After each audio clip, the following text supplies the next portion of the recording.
is not running into the air. So, some common misconceptions for this that I look at are a vaulter should stop and jump up at the takeoff. Age-old debate I used to hear my coach Earl Bell and his good friend Mike Tully.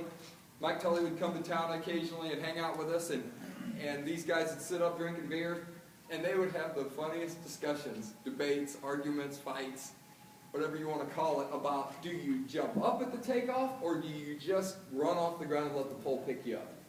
And in the end, it would always come back to, well, you got to jump up a little bit, but you got to keep your speed going as well. So I think the thing is I've actually heard people that talk about actually jumping up to the point that it shouldn't stop. There shouldn't be any type of stop. And as we look at some video, we'll look at posture and how your foot hits. The big thing that I'm watching, and I don't have any video on it, I'll step up here so you guys can see, is when a vaulter comes into plant, wherever that foot hits, you want to see the angle of the knee stay consistent and continue to push up. That's what I always watch with my vaulter. So if I see a guy coming in to plant the pole, and from the time the penultimate step, or the takeoff step hits, if that knee has to bend and then push off, that's a pretty good indicator that you're blocking or you're stopping on that step. Another thing we'll watch, especially with beginner vaulters, they come in, you don't want to see that heel go first.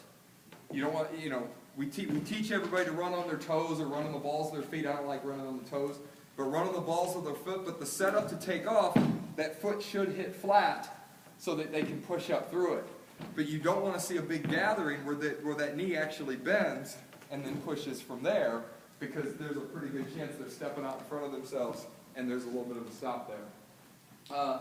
Another misconception is that a vaulter hangs on the pole or drags that trail leg off the ground.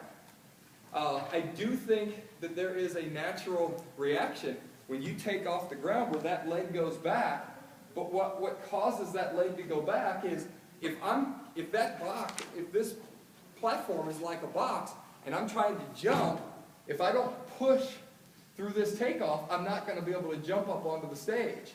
So the push off the ground, just like the push into the air on the vault, has follow through. You're pushing off the ground. It's sort of like when you go to hit a golf ball. You don't stop the club right when the club makes contact with the ball. You hit through the ball. Well, that's what you're doing. You're pushing through the runway into the air, and that leg goes back, and that's what gives the perception of a hang. But I can tell you, when I jumped, there was never a point where I took off the ground and held my trail leg back for a second and then tried to swing it. My thing was, as soon as you push off the ground and you get that follow through, you're immediately trying to change directions and bring that trail leg through. I think that's really important.